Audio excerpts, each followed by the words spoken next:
Welcome to the Greatness Garage, where small business owners come to get the tools and insights to work on their business, not just in it. To get more, check out the Greatness Garage on Facebook and join to become a member. Welcome, Greatness Garagers. We have a very special guest in Mr. Rob Keeney there. This guy is the godfather of trains, and I'll say this, the godfather of sales training. He is authentic as it comes and is true to the word. He understands doing the little things right in the sales process. And listen here, because entrepreneurs, we are all salespeople. We all understand that. And he has the most amazing quote that I've always loved.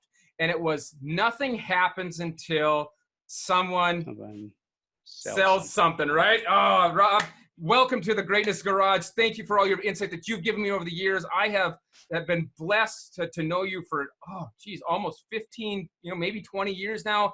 And you have gained me, in my previous business, you have enlightened me. You have enlightened the people that worked for me. And he really put a lot of us onto success on what we were able to do with that previous business. So welcome, Rob Keeney. Take it away, brother. Thank you, Brad. It's good seeing you again. It's been a long time. So appreciate the introduction, and thanks for inviting me to Greatness Garage. Yeah. Just a little bit about me. I'm a kind of a low-key kind of guy. The guy, George Watson, who brought me into Frosty Acres 15 years ago, almost 16 now. One of the things he used to tell people about me was, if you want somebody to stand up there and give a big rah-rah, big motivational, jump up and down and scream and yell, that's not who you're going to get with Rob. Rob's not going to do that.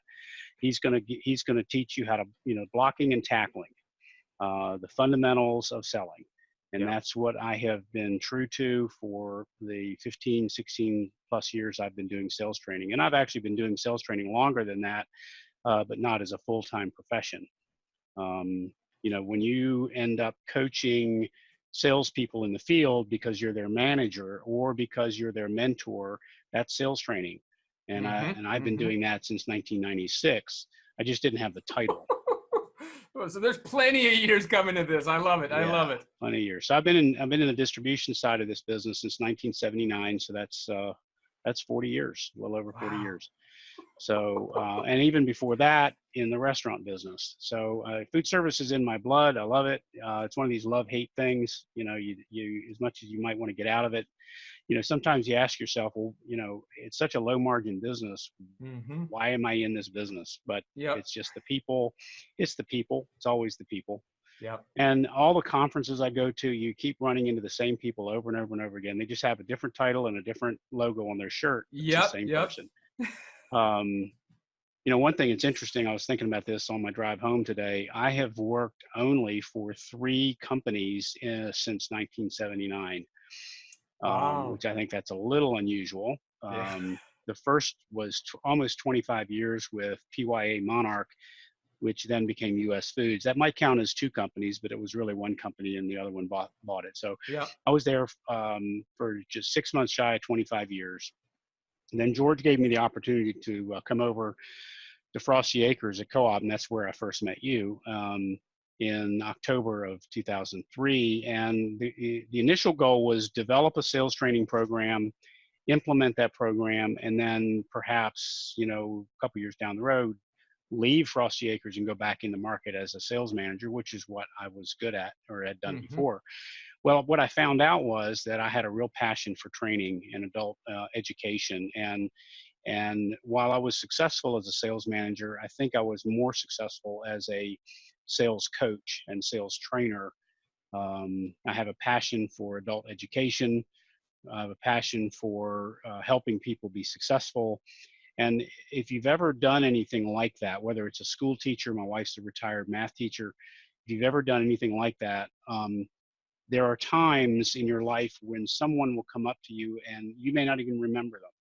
They were in one of your classes at some point, but you meant so much to them that they will seek you out and tell you what they got from your class or from that experience. And it means so much to me. And several times a year I hear somebody it was in a class of mine 5, 10, 8, whatever years ago, that I may not, I have to look them up in the index to see who they are, to put a face to the name, but they will still remember, the things that we taught them, shut up and listen, shut up and listen. Yep. One of the things we talk about all the time, ask productive questions, then shut up and listen. And they remember these things, and it helps them be successful. And the fact that they seek out to tell me these things is very, very meaningful to me. And that's what I get a real charge from. I could probably make more money in direct sales than actually training, but I'm not in it for the money. I've taken 3 pay cuts over the last 20 years, one more than that. Yeah. But so what? I mean, life's not about how much you make. It's about what you contribute to the community, and that's what I get out of it. Well, so. And you're so right. And it's funny, you talk about shut up and listen. I remember back from when, that's 15 probably years, because it was just you came on that I was kind of, learning a lot from you. And, that shut up and listen, one of my core values is wisdom. And I define the wisdom as you have 2 ears and 1 mouth, use accordingly. Mm-hmm. And true wisdom is gained through listening and understanding and not only understanding what's going on, but understanding someone's perspective. So to this day, I still get a ton of value of that. And, it's funny that you also said about the impact that you have as a coach or trainer or mentor. My old college football coach reminded me as I was coaching high school football, he says, you may only be their coach for a short while, but you will be coach for life. Like what you instill in that little bit of time that you get really has the opportunity and ability to really affect people's lives at a core level. And what a blessing that is to have a life like that, right? Yep, that is a blessing. That is awesome.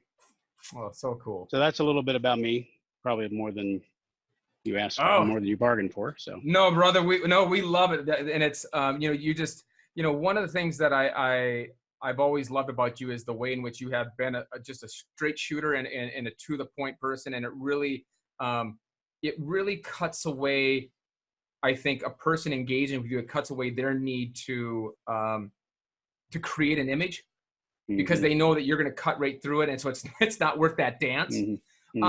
Is that something you early on intentionally did from a sales technique to allow people to get to the subject matter versus, or how did you come back to, is that just kind of always been your personality?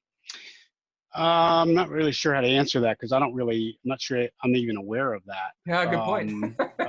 It's, I think my persona for some people comes, especially initially as people are getting to know me, may come across a little harsh because I don't suffer fools easily, and I don't suffer the dance easily. And so, and I'll give you an example of that. When somebody would come into my office, when I was a sales manager at PYA Monarch, it happens in other places as well, but I specifically remember several instances when somebody would come in and I might ask them something like, how did you do on that promotion last week? Or, whatever. And they would answer a different question. They would say, wow, really, yes. I really had a big week last week. And so, well, that's great, but that's not what I asked you. Yeah. And so the point is that I don't let them take it from where, if I have a very specific thing I need to know, I'm going to take it back to what it is that I need to know. And I'm going to try to do it in a respectful, I'm going to try to do it in a respectful way. I may not always be respectful, but I'm going to try to do it in a respectful way and say that, that's wonderful. However, that's not what, this is what I'm really trying to get. And so that directness, I think, can rub some people the wrong way, especially here in the South. I think there's a tendency here in the South to want to play the dance, and I don't play the dance very well. Gotcha. I don't like it. To me, it's a waste of time. I'm not into the, well, how's your mom and him, and you sit down and I just don't do. That's not who I am. Let's get down to business. I'm here to help you be successful. If you don't think I can help you be successful, then let's move on. And which kind of gets to one of my philosophies of selling, which is seem counterintuitive, but I think it kind of speaks to this a little bit, which is get to the no quickly. Get to the no quickly. So what a lot of salespeople tend to do is they dance around and they try to do all these manipulations to try to get the customer to say yes. But a better strategy, in my opinion, is get them to the no, because if the no is going to be the final answer, I'd rather find out sooner rather than later. Then I can stop wasting my time, they can stop wasting their time, and we can both move on with our lives. So get to the no quickly. That's the point, and the reason that's relevant to what we were talking about is I think that is indicative of the directness that I bring to training, to coaching, to interpersonal relationships, to business relationships. It is a very direct approach, and some people find it, disconcerting. Yeah. Well, and it's because it's not the societal norm, right? It's the right. You're not doing the BS. You're not blowing smoke up my rear like most everyone, right? Right. In that, I love what you're saying there, and part of it, I think, even it triggers through my mind as I'm going through. Does a person want to coach? A lot of times they don't even know the questions. There's not concrete enough. It's like, I don't know, and I'm thinking, and I think as you drive them to the no to get to know what are the rocks that are in the way, then at least they say, if you know what they're saying no about, you can either correct them if it's not correct, right, or you can say, is there a way around that? Or just like you said, be at peace and leave it, Right. Well, and sometimes a no isn't a no, it's just an objection, and an objection is simply the gateway to a yes, or a gateway to it. Well, let me rephrase that. It's a gateway to a decision. And in selling, what we want is not necessarily yes, we want a decision. Yeah. Which is a yes or a no. And hold on, let's pause there for a second. I love this because that's clear. In sales, we don't necessarily, we want a decision. We want a decision. That's a great selling thing. is getting a decision. Now, obviously we get here, and here's the catch-22 of that. In every sales organization that I know of, we only get paid for a yes. But our job as a salesperson is to get a decision, one of which may be no, but we only get paid for the yeses. That's a great point. Wow. So I remember a conversation I had with a guy on an airplane, and he and I were trying to figure out how do we create an incentive system so that we can encourage our salespeople to get no's faster. Well, yeah, and I love it. We didn't really come up with an answer to that, but it's our job as salespeople. So if you think in the bigger picture, proper selling, in especially B2B, well, I think it's true in B2C also, but in B2B, it's especially true. Your job is not to move boxes. No. Yeah. Okay. Your job is to help the customer make the right decision for her. Yep. And that decision today might be no, the correct decision. And your job as a salesperson is to provide the information, gather the information. What do they need? What are they looking for? Because if they don't have a need, if they don't have a compelling business case to buy your stuff, then they shouldn't buy your stuff. Yep. I mean, you can't ask them to, but if the whole, domain of their business case does not lend itself to your solution, then no may be the right answer. And your job is to help them reach that and say no so they can move on and you can move on. But how much time do we spend trying to manipulate someone into saying yes? Yeah. Pulling that rock uphill. Yeah. Yeah. Pulling the rock uphill when, it's the wrong rock and it's the wrong hill. We should, let it go and go on to another rock and another hill. So that's my philosophy of selling. And if you look at how I train salespeople, it's very much geared toward that, is asking the kinds of questions that say, and even in my own selling, I sell, consulting services, and I sell subscriptions to my LMS. I'm trying to get to a no quickly. I'm trying to qualify that opportunity so that if somebody is not a good fit for my service, I'm going to probably just tell them that. So based on what you've told me, I don't think what I have to offer is a good fit for you. Now, perhaps it might be down the road, but for right now it isn't. and I appreciate the time we spent together. However, I don't think, we need to continue, banging on this dead horse. That's a great point. Like even myself, when you're going through a process, a person can either not be in the right mindset, or their business might not be in the right size, or it might put undue stress on the business and keep them away from keeping the main thing. Right. And absolutely, well, that is genius. You were talking about the no's, and I remember one time hearing a quote. I know it was once, but it says, how do you be successful? And they said something like, get 10,000 no's. And that Mm-hmm. aggressively getting to that answer and progressing through. And what I love in what you're saying is, you are really defining consultative selling, right? Mm-hmm. But what I love about this is you are defining consultative selling, not consultative selling. And I think Mm-hmm. some people, they say, I'm going to give you a bunch of information and then I'm going to sell you. You're saying, Mm-hmm. I'm going to give you a bunch of information to let you make the decision. To help you make a decision in this Hmm. domain. Yes. Wow. That's And often you lead with that. mm-hmm. You actually lead the conversation with, after I find out about your business and you find out about my services, it may be that my service is not a good fit for you Yep. right now. And if that's the case, then the sooner we decide that, the better for both of us. And if it is a good fit, then let's off we go.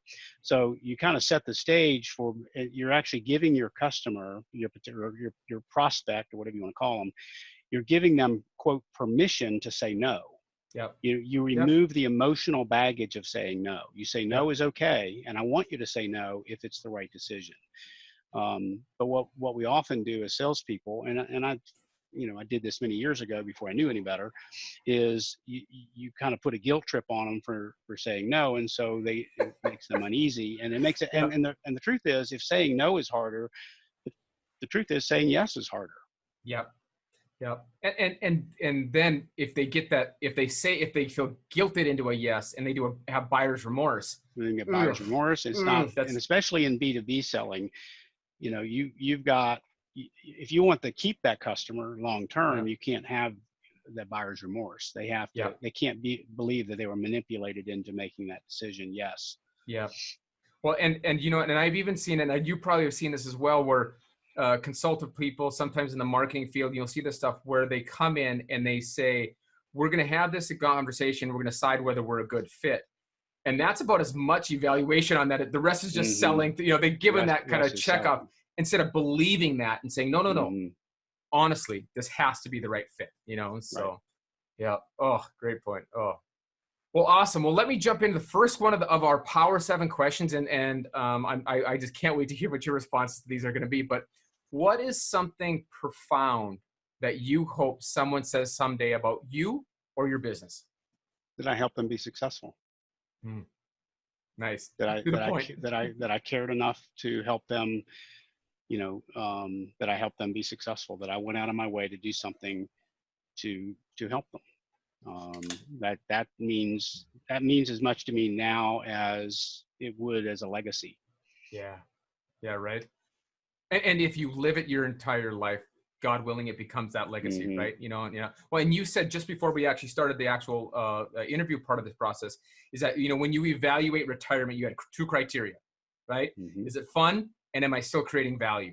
And I think that's, that's that mantra that lives for you. It really, that comes through. So awesome.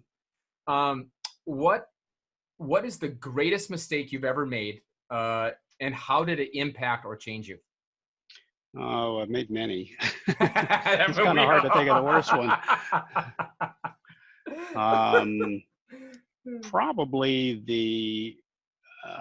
Probably the worst one was how I handled an employee whose relationship went south. Had a good relationship when we were peers, and then when I became her boss, her manager, supervisor, whatever, and then eventually the next level up, I did not handle that well. She didn't handle it well, but that wasn't, that was on me. 2 wrongs didn't make a right. Yeah. 2 wrongs didn't. I mean, I clearly think she did some things that were inappropriate and inexcusable, but I did not handle it well at all. And I think the relationship could have been salvaged if I had handled it better.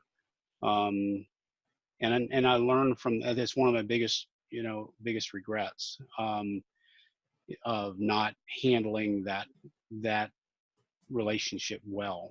And I said some things to her directly, which I should never have said. Yeah. And if I had been my boss, I'd have fired me for it. Wow. Wow. Interesting. Yeah, it was pretty Yeah. bad. I mean, it wasn't illegal or anything, Yeah. that magnitude, but in hindsight, it was completely inappropriate and wrong, and should have handled it better. Yeah. And so, so from that, and if you don't learn from those things, then shame on you, or shame on me if I don't learn from that. So that cut me down a notch, because I guess I was feeling a little full of myself, and VP of sales, and Yep. who the hell cares, nobody cares what your title is. Yep. So I had not developed the wisdom and to be the leader that I needed to be for the organization, and that the way I handled that relationship really taught me a valuable lesson. I had a lot to learn about people, and about how to treat people, and about true leadership. Just because you're somebody's boss does not make you their leader. Leadership is earned. Well, yeah, right. Just because you're someone's boss does not make you their leader. That leadership is earned. Amen. Correct. Well, I'd love to go back to that too, and just I have two aunts who are fantastic. One is works in social services, and the other is a counselor at a university. And they have this saying that has given me so much enlightenment onto so many of my own mistakes as well. But they say, hurt people. And so my guess is, in that interaction, you were hurt, she was hurt, and then there was that lashing out. Is that kind of where that came from? Yeah. And so let me ask this. For me, typically I get hurt, and it taps into that the insecurity. And so when I came back to the family business, I came in as a CEO, and I had my MBA, and I had that right, that all this full of myself stuff. And then all of a sudden somebody challenges that, or questions that, or tries to undermine that. Is that where yours came from, or where do you think your kind of hurtness came from in that engagement? Well, for me, it was that one was about betrayal, because Gotcha. She had been a close personal friend when we were peers. I mentored her as a new sales rep, coached her to become successful. We had a good personal relationship. I thought we did. All outward evidence was that we had a good personal relationship. And then when I saw her doing things that were undermining me, I thought she was ungrateful, because I gave her a lot of business. When I came off the street, she became like the new superstar, because she got a lot of the accounts that I had that made me a superstar. Well, I felt like, instead of being grateful for having given her that, she turned around and undermined me and undermined my authority with her peers, and which, wasn't acceptable. But the betrayal is what hurt. The personal betrayal hurt, the ungratefulness hurt. And like I said, I didn't handle it very well. So very interesting. Oh, huge lesson. And we talk about that too, right? Like that, we'll look back, and the stuff that we are going to be the most proud about is the stuff that we've learned from the very tough times, not the times we're even though it's nice to sit on the beach in Puerto Rico or wherever we're at and sip a drink, or in Hawaii and drink a Mai Tai. It's that's not where we get our most value from. So thank you for sharing that, because that was a great one. So I always love this one, because I never know where they'll come from. So what is your favorite quote, and why? Two. All right. I have two. One is, it's not original with me. I don't even remember where I found it. I love this one. Always make new mistakes. I love that one. It's on my. All right, that's easy. And then this one might be original with me. I don't remember if I made it up or if I heard it from someone else, but it speaks very much to one of the things that motivates me, which is and you'll see it in a lot of my communications as a footnote, but it's the day you stop learning is the day you start dying. Yeah. So I Oh, don't know. I should look it up to see if somebody else said that, but just take co-authorship to it. We're good, you know. yeah, But whatever. But that's one I use a lot. oh, maybe just stop learning the day you stop dying. Yeah, yeah. You know, it's wow. So I when like them are good ones. why that's important to me is when I do a training class, is the ostensible goal obviously is for the trainees to learn a lot. I often will tell them that my goal for this session is to learn something from them. Every Yeah, session, I want to learn something new that I didn't know yeah, that's valuable, and that's important to me. yeah. That I'm always learning, because Well, when I stop learning, then I will be dying. right. So, Oh, and that's it, right? You tighten up and close up to what's out there, and hmm it can't seem like it's a good life, right? It's got to just be a hmm dying, decaying kind of, yeah. So hmm very good ones. I love this. So what is one thing that you might tell the starting out version of yourself? And we can either say starting out in business or just a younger version of yourself. And how would it have changed your life? Don't be the victim. Ooh. Don't be the victim. I remember, as a young sales rep for Monarch back in, the early 80s, mid 80s. It was really easy for me to get caught up in the sniping and they did this to us, and Mm-hmm. them versus us, and the man versus me, the little guy, and all this Yep. kind of stuff. And that's so destructive, because it makes you have a built-in excuse for everything. Yeah. I can't be successful because this happened, or they did this to me, or whatever. And it took me a long years before I finally realized I'm not a victim. Mm-hmm. Things, I Mm-hmm. can't control what happens to me. I can't control, somebody runs into me, tonight on my way to the train club. I can't control Yep. that. The only thing I can control is how I respond to it. And I know that's a cliche, but it is so true. And it's something that I didn't embrace that or realize that as a young adult, and wish I had. I Yeah. think I could have been much more successful, not just, personally and financially, but, mentally Yep. successful, if I had thought about the fact that I was approaching my worldview was one of victimhood.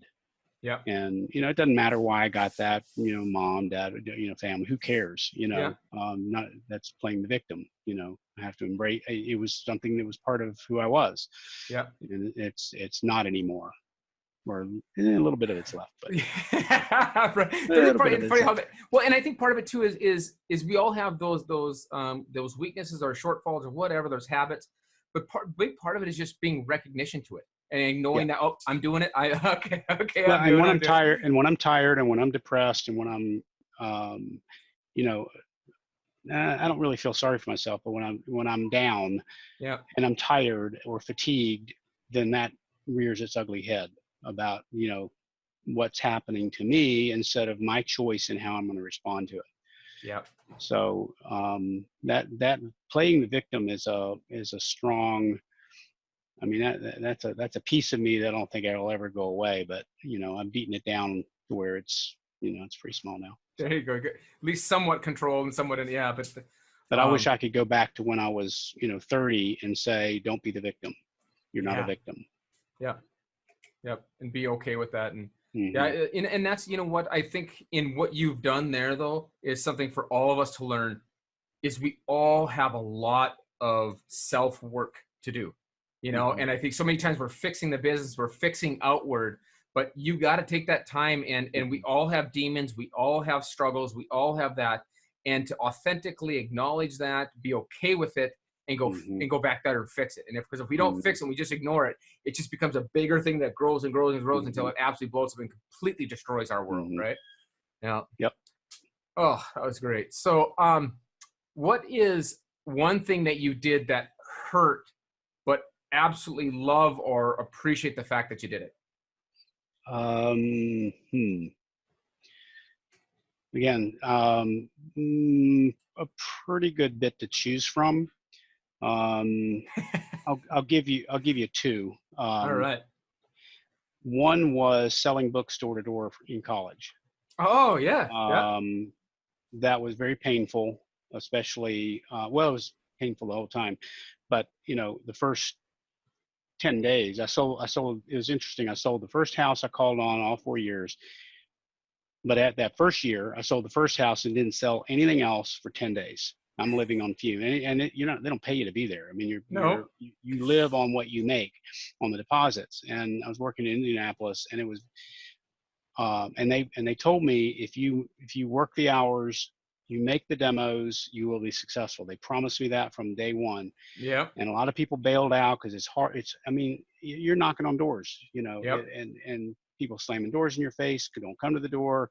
You get the drill. I mean, Yep. very, very tough way to earn a living, but I stuck it out.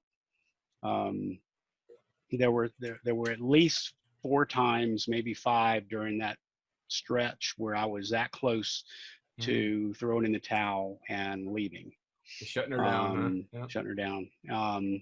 That hurt, but I still use today in my training elements from what I learned then, about setting activity goals, about closing ratios, about all these things that I learned 45 years ago selling books door to door.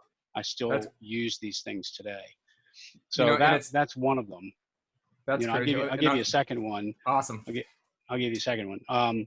So I was working for George Watson at Monarch. I was a district sales manager, and my other district sales managers, we were wanting to recommend changing our commission plan for a variety of reasons. We don't need to go into all the details. Well, they kind of put me up to making the presentation at the general staff meeting. Well, little did I know that they were going to throw me under the bus. And so I made this presentation, what the problem with their current one was, what we were recommending, some possible fixes were, the benefit to the blah, blah, blah. And George was, and I could see he was fuming. He was not a happy, and if you've seen, yes, oh yeah, he was not a happy camper. And so I thought I was going to get fired. But I finished the presentation, and then afterwards, George says, to all the sales, he's now challenging all of them, do you support this? And then all of them were kind of, well, yeah. What do you mean, you guys? What do you mean? I don't know where he got it from, but yeah. I don't know where it got. It wasn't just me. Don't leave me out here waving in the wind, all by myself. I thought this was a team thing. But it turned out, as it turned out, where his anger was not directed at me, but my sales manager, my boss, because he was the one that should have given him a heads up. Yeah. He did not appreciate getting blindsided. And in hindsight, I see that. Yeah. And I appreciate that. And that's something that, nobody wants to get blindsided in a setting like that. Yeah. So that hurt. But it was, I learned a lot from that. So anyway, for sure. Those are 2. Yeah. I could probably give you several more, but those are. No, they're 2 good ones though. That's so, one of the things that, in the Greatness Garage, one of the things we really talk about is really being just very frank and very honest about, where things are and the challenges. Business isn't easy. Sales isn't easy, and respecting that challenge. And so, I think we've all gotten to places, you said when you were with the books and stuff like that, getting that close to giving up. And so I think that's kind of the next question is how close were you to giving up, and what got you there, and then what got you back? Well, on the book field, what took me to the brink was just the constant rejection. Mm-hmm. The constant rejection. I mean, you live with it every time you knock on a door. I mean, the ratio of the number of doors you got to knock on to get somebody to even talk to, much less allow to do a demo. And you're doing that 13 hours a day, 6 days a week. I mean, that's your schedule. You make your first call at 7:30 in the morning, and you make your last call at 9 o'clock in the evening. You stop Oh, briefly for lunch and dinner, just a sandwich. I mean, you yeah. move and move and move. And so, I mean, you're getting rejection just constantly, and it just eats at you. And Yep. so when you go through an entire neighborhood and nothing, and you just get, I'm a failure. This Ah. is not working out. So what brings you back is number one, I didn't want to be a quitter. Mm-hmm. Number two, what else am I going to do? Go home and work, as a dishwasher in a restaurant, or The work lack. Yep. construction, Yep. So a lot of it was the fact that I didn't have good alternatives, or at least I didn't think I did. Huh. This is Yeah. before I realized that I probably was more valuable than I realized. But the lack of knowing I had options was one reason that just said, well, I'll just stick it out, Interesting. and then not, and then, but one interesting thing about that experience was my fourth summer, I did quit. And what was interesting about that was by my fourth summer, I had actually figured it out to where I was closing 50% of my demos. Now, in door-to-door book sales, that's almost unheard of. Wow. Yeah. Wow. So I had a system down. I was really, I had a rhythm. I was good. But have you ever read a book called The Science of, the Psychology of Call Reluctance? No. College of I actually have a copy of it here. Here it is. This is actually a scientific study written by Professor. Wow. Dudley and good. Okay. Okay. Okay, it's a real interesting book about why do salespeople, how do they develop this, and it's actually a pathology in sales called call reluctance, and they give I don't remember how many. There's some very basic reasons why salespeople build up this resistance to making sales calls, especially cold calls. And the one of them in there that applied to me was the fact that my mom hated salespeople. And so the entire 3.5 years I was selling books door to door was this subliminal in the back of my mind, knowing that my mom did not approve of what I was doing. Wow. And over time, this constant rejection that builds up, and it's like scar tissue, and it builds up, builds up. And then you add to that the emotional baggage of not having an outlet because you think that the ones who love you don't respect what you do. Yeah. And that call reluctance built up to the point. And I remember I was in Cincinnati, Ohio. I had taken my younger brother out on the book field as a young student. He washed out in about 2 weeks. Went home, and after he went home, I went home the next day, because he was the only reason I stayed out there, even though I was still closing 50% of my demos. I remember the house. I was on the sidewalk and I was about ready to do my, walk up to the porch and knock on the door, and I just couldn't do it. I couldn't make myself walk up the stairs. Didn't matter. Wow. Didn't matter it didn't matter that I could probably close it. If I could get her to talk to me, I could probably close it. Didn't matter. So what's interesting about that from a learning or introspection standpoint is it wasn't a financial decision, because I was making really, really good money at this point, and I was going home to nothing. My girlfriend had pretty much dropped me. I could have gone anywhere.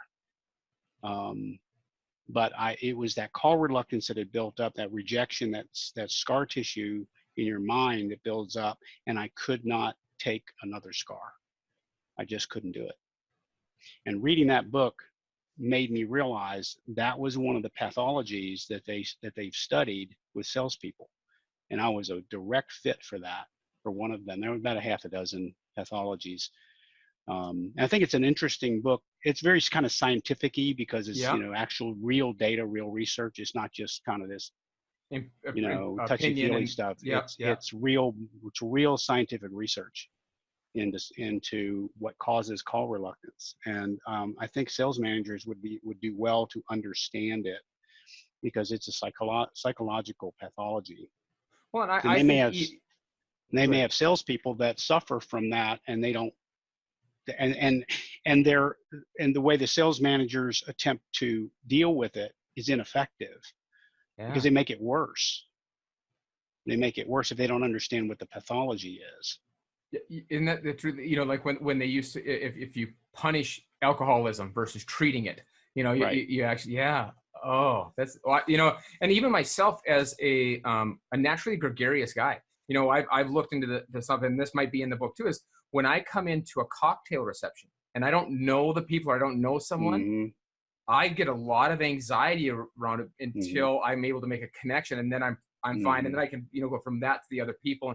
But it's funny, I go into an open cocktail, just a meet and greet type of thing, and it's funny how all of us have that different anxiety that shows up to, maybe it's picking up a phone and making a call, and why we don't do it. Oh wow. So I think as business, I'll make sure I get the right book, but I'll put the link in the when I share the video out, because I think that'll be a great one for all of us to read. You know, so. Yeah, it's one of those that you don't typically see in the you know, recommended list of sales books. Right. You know, we talk about all these other things, but that one was a real eye opener for me, and it was particularly eye opening for me, or particularly relevant to me, because I could relate to one of the pathologies that they talked about. Yeah. Because I know personally what my demons are with call reluctance, and having that understanding when I'm coaching someone else to be understanding of the fact that they may have some psychological hangups about making new account calls. And especially in our industry, you know, where we can spend our entire career and never make a new account call. We can just, you know, we can just, you know, generate, be a farmer, and, you know, and develop the relationships, and they can be, you know, kind of successful. We don't ever have to learn how to hunt. Yeah. So we have to be sensitive to that, and understand there's psychological underpinnings to that. Anyway, so.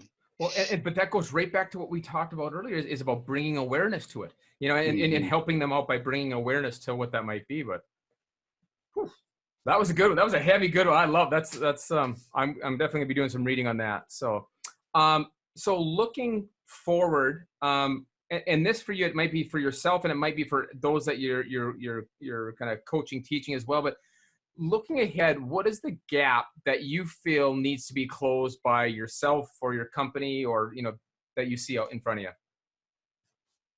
Well, it's kind of hard to articulate that, because in my, you know, every year I went independent 4 years ago. So November 1st of 2015, I was no longer an employee of Frosty Acres. I continue. They are my client. They're not my employer. I still carry their business card, but I'm now Grafton TDS Inc. And every year I've had to reinvent myself, in terms of thinking about what's my place in the marketplace. As long as I'm not retired, how do I continue to bring value and get paid for it? You know, initially I thought, well, I'll just do training classes for whoever will hire me. Okay. You know, hired gun. And there's a need for that. But what I found after that it takes, the sales cycle is too long for what you can charge for it. So it's you're really upside down in what people are willing to pay for a day of training. It doesn't matter how good it is, because I'm really good. I'm the best. I am in our industry. I am the best. I'm not bragging. I just am. I know it. That too many people tell me that, but it doesn't. So what? Okay. So what? I'm the best. You still have to you still have to, when you're selling a service like that, the two things that are important are, you not only have to determine or find out if your client or prospect needs the service offered, number one, but that's not enough. Like, they need insurance. Okay, so there's a gazillion places to buy insurance. Why should they buy insurance from me? So they need training. So why should they buy training from me? So you not only have to determine, do they need your service, and can they afford your service? but you also have to determine, you also have to create something, a point of differentiation that says, okay, of all the people you could hire to come train your people, why me? Yeah. And I have that. I mean, I know clearly what my points of differentiation are, and I know, and I can articulate those. But I found in that first year that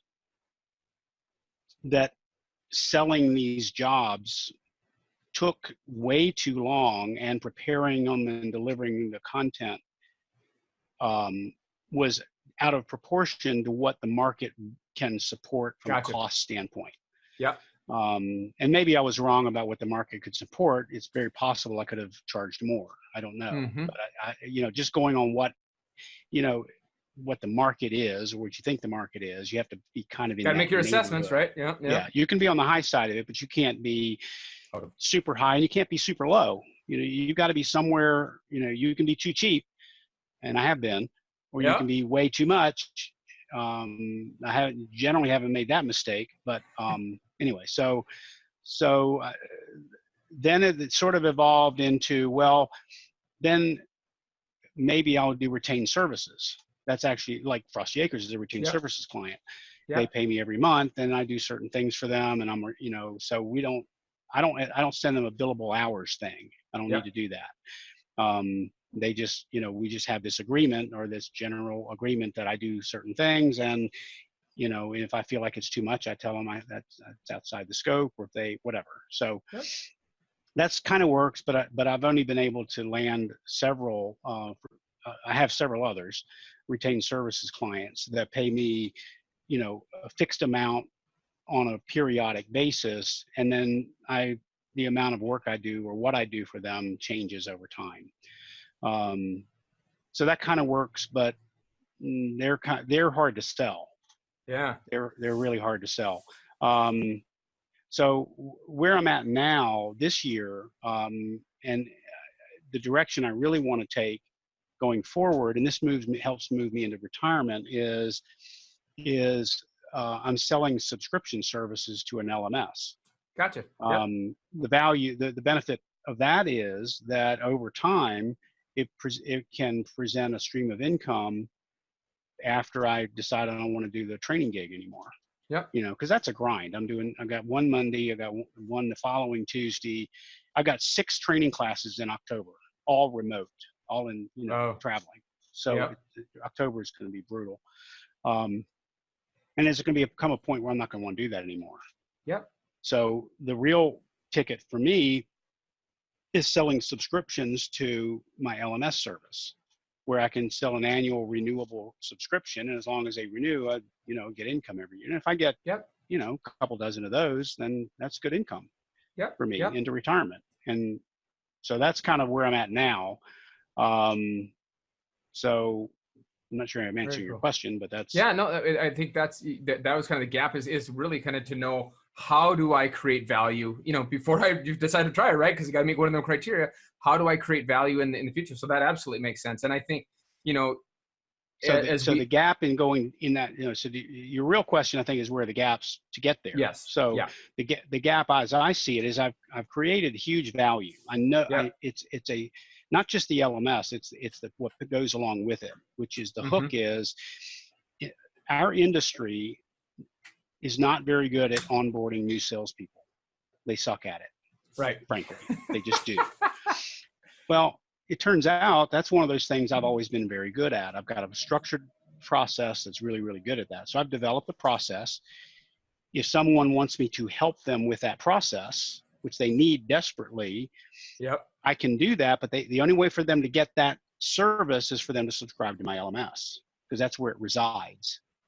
Does that make sense? Yeah. So I have the value. The value is created, and the pricing is reasonable. It's actually a bargain for the client. The gap is the fact that I don't do marketing well. There you go. I suck at marketing. I'm good at sales. I just suck at marketing. If I can get a demo, I can sell it. It's just, I just don't do marketing well, and it's just one of my weaknesses. I suck at. So let me And I ask you don't, this. So how are you approaching it? Because that, that's one, I think even a lot of people who go into subscription services and that type of, because there is a transition there that people are looking for bits and pieces on their own time and day and nights. And so subscription has really grown a lot. For yourself, how are you approaching that marketing mountain? Are you well, deferring that? Are you just it's digging just into it? been word of mouth and networking the people that I already know in the industry. Mm-hmm. That's really it's old school, Yep. old school networking. I was just gonna say networking. Yeah. So. Yeah, pick up the phone, Yep. I don't, there are probably opportunities for me to do digital marketing, but I don't get it. Mm-hmm. LinkedIn, I don't get it. It's not that I don't understand it from a technical standpoint. It's that the problem with marketing is if stuff can't reach me, then I don't understand how it would reach someone else. Yep. So Yep. marketing messages are opaque to me. Yeah. I don't respond. I don't click ads on, my computers are all set up to block ads. If I see them on Facebook, I ignore them. I never click on an ad ever Yep. on the computer. So I don't understand how they're of any value to anyone. But people tell me all the time they're hugely valuable and people pay for those things. But I don't get it. I just don't get it. Well, and So I think trying to market in that way doesn't make sense to me. yeah, and I think kind of coming back to something that you've been talking about knowing yourself, and instead of jumping into the deep end of a pool that you know nothing about, that isn't feel you, that doesn't feel authentic, that doesn't feel right, just because you see other people down there swimming, Right. Doesn't mean it's right. And I think that's a strength that comes with age, experience, and then just an alignment with yourself, So. Yeah, and I'm resigned to the fact that at my age and my point in my business life, I'm not going to I'm not going to invest a lot of emotional and energy and time learning how to digital market. I'm just Yeah. not. Yeah. If I can't become successful with my LMS subscription service and other, value added services using my old school methods of picking up the phone and sending emails to people I know, then maybe it's time to retire. Yep. Yep. I'm just not going to learn that skill set. Yep. It's not a technical gap because I'm probably one of the most technically oriented people in my space. I use some pretty sophisticated technical tools. I write HTML code. I write, I use, so it's not the technical part that I don't get. It's the context. It's the context. Yeah. Like Twitter. Twitter's a complete mystery to me. I had a Twitter account for 5 years and I've sent out one tweet and I felt like I was pissing in the ocean. Like, who cares? Yeah, right. I just don't get it. Well, and I still have you. Anyway. It's funny you say that too, because I have a Twitter account that I really don't use much. But one of the things I find that fascinates me is, like, if I ever go on to look to see what other people have posted, there's so many posts. Like, how do people see other posts, like, in any kind of timeliness? And it's like it's not drinking from a fire hose, it's drinking from an ocean. I'm with you on that one, brother. And anyway, so that's if there's any gap, that's where the gap is just not doing marketing well. Yeah. But I have a very compelling service that the industry clearly needs. Yep. Pricing is really, really solid. Yep. I mean, and I probably should double the price and I would probably still get subscribers. Yep. But I feel good about the price. And it's just a matter of, and for the ones I'm talking to, it's like, this is a no-brainer, but still getting them to kind of, you still got to go through proper channels and agreements and blah, blah, blah. But it's just, one I think I'd like to get a little bit of your insight in on is pricing, right? Because pricing can be a difficult thing. And I know when I first started out, pricing is very difficult. Yeah. And it was not like a product price where you have this, costs you this much to produce it. And then, you got to make some kind of margin on it. And that puts you in this neighborhood. And then you look to see what the market is. It's more complicated than that. Yeah. Right. With a service. Yeah. And I remember working with a coach one time, and it's, you've got to raise your prices. You're way too low on and I said, okay, so what do I raise it to? What you're comfortable to. And you have to You create a have to be, comfort and a yeah, recognition to that, you're yeah, okay with it. Yeah. yeah, yeah. I believe, I mean, I remember I did a demo of my subscription service to a client, potential client, and at the end of the demo, and I gave them a general idea of what it would cost per user per year. Um, he thought that the price I was giving him was per user per month. And at that price, he said, you know what? We were looking for a Pinto and you showed us a Jaguar. Yep. And I said, yeah, but it's priced like a Pinto. So That's the funny. point is that I was too cheap. I was Yep. Yep. I was an order of magnitude lower than in his mind it should have been for the Yep. value it brought to him. But this was really early in my understanding of even selling this subscription service. So since then, I have, modified my pricing proposals. I still could probably double it easily, and because you think about what the value is to the company to use the service Yep. for what they're getting. If they have someone that they don't successfully onboard, they've already, and they're there for 6 months before they got to let them go. What does that Mm-hmm. 6 months of cost them? Not just in Yep. salary, but bad customer relations, and I mean it's easily $60,000. It's easily Yep. $100,000. That's just one employee. If you Yep. can mitigate that, make if they're going to fail, make it happen sooner, Yep. or Yep. or make them successful sooner. That's got to be worth something. Well, You know, and that's so that's so a great determining point. the Yeah. price for that, yeah, I have to be comfortable with it. I Yep. think I could easily double my price, but I think the price that I have now is I'm okay with that. Yep. Yep. I'm Yep. I'm good with that. But it's a hard, I've struggled with it for a year. And I'm 4 times higher than where I started a year ago. Yeah. Yeah. Let me ask you this question. So when people are going into selling, right, and then they've gone through the pricing structure and they've looked in the market and they've done their evaluations, they kind of see where they're at, and they're at a price where they feel that price creates value, Hmm. and they're missing a gap, let's say, and they're not getting the sales they want, they're not getting the revenue they want. So obviously they're not communicating over that value. Why do you think that typically happens for most people that you found? Well, I think the biggest reason is they don't understand the customer's problem. Mm. And they don't know how to turn the customer's problem into a cost. They can't it's what I call monetizing the gap. If you Yep. can monetize the gap, the customer's gap, Right. and say, here's the problem you have based on what we've talked about. You have a problem with this, whatever. Okay. My solution could provide that. Okay. If you can monetize the gap and say, your problem is costing you $100,000 a year. My solution's only going to cost you 10. Yep. Yep. Do the Then it's math. easy, right? Yeah, exactly. Then the math becomes simple. Okay. Yep. Do the math. That's a great Okay. point. So, but what we don't do is, there's a couple of mistakes that salespeople make. Number one, they don't monetize the gap. Well, no, number one, they don't even know what the gap is. Mm-hmm. And even if Mm-hmm. they do, they don't know how to monetize it. So that's a big fundamental problem. Another mistake I think they make is they don't do an effective job of correlating the cost to the benefit. So I have this, what I call a value equation. Mm-hmm. And most salespeople do not understand what the value equation is. It's real simple. It's 3 components. Value equals benefits minus cost plus or minus what the market says it should be. That's Okay. nothing more Yeah. complicated than that. Yep. Yep. Yep. So if we want to create value, or if we want to highlight value, we have to understand, here's the cost for this solution.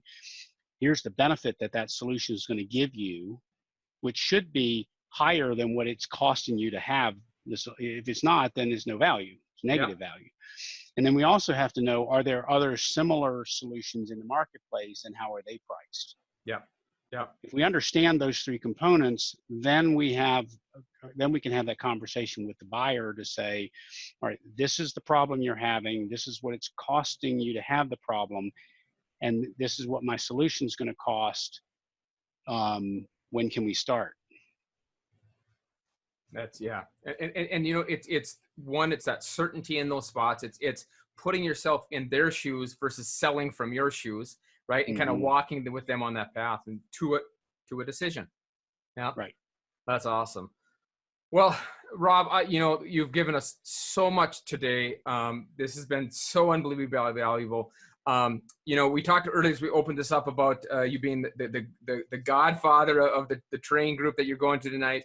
You know, and so give us a little bit insight. You know, what brought you into that area, and what is that a little bit about? I would love to hear that, just because I think people's hobbies that Just kind of round them out is amazing. just playing with trains. You know, I Awesome. had trains as a kid growing up, and then Yeah. when my kids were little, early 90s ish, I got the old HO set out and, dusted it off and put it on a, plywood board and around the Christmas tree, just like we had when I was a kid. And I was fascinated because this was, brought me back to my childhood. But Yeah. unfortunately, my kids they couldn't care less. They never got into it, but I got hooked. So Yep. I got hooked and started going to clubs and got really, just started buying stuff. And anyway, so that's what got me into it. And then the long story about how the club happened, we'll save that for another day. But, Well, that um, but that's awesome. so Oh, for me, it's a social outlet. I don't do much modeling anymore. If you see well, I don't know if I can make that work, but anyway, I've got a modeling desk over there that's too cluttered for me to actually do any wow. modeling on. But Very cool. anyway, Well, and I think it kind of ties into, you know, you said too, one of your true the decisions of whether it's time to retire, what is, am I having fun? You know, yeah. and I think that goes into that same thing. So, any last parting, you know, words of wisdom, insights, or encouragement for the Greatness Garage members that you can share with us?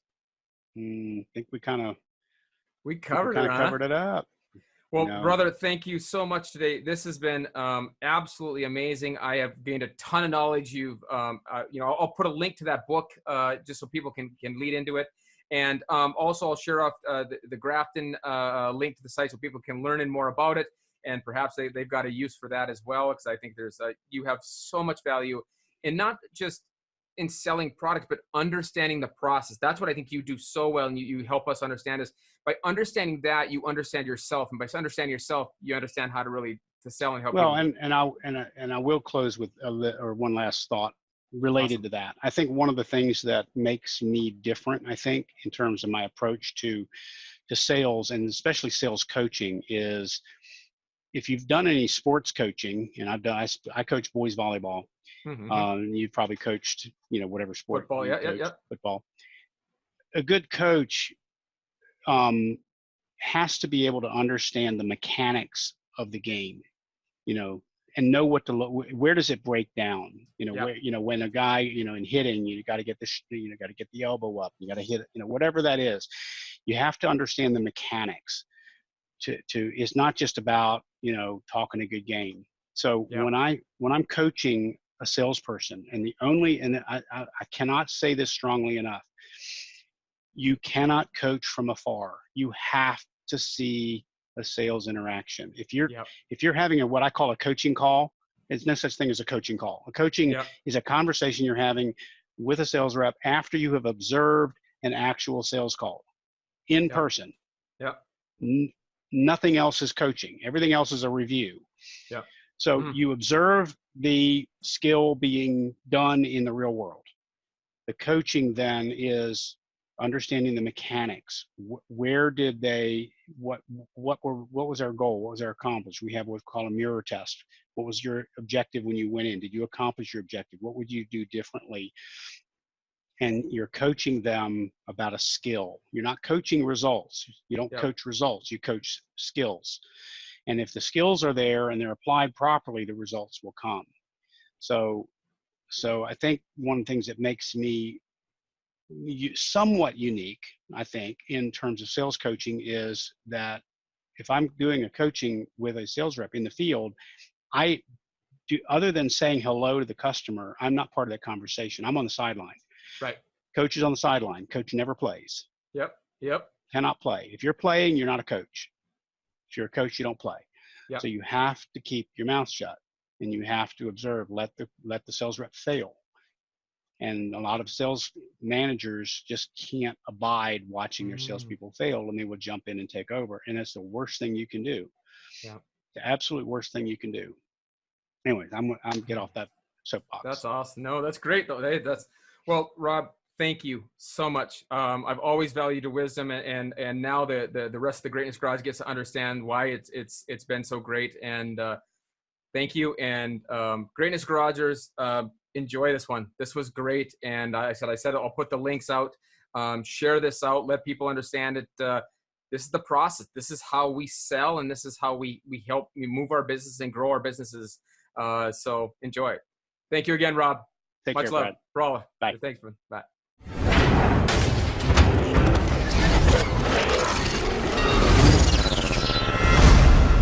I hope you enjoyed the interview today and found the value that you can implement in your business immediately. Remember, action is what makes this information all worth it. If you need help figuring out what that action is, go to callwithbrad.com and we'll get some clarity and help you figure out what that should be.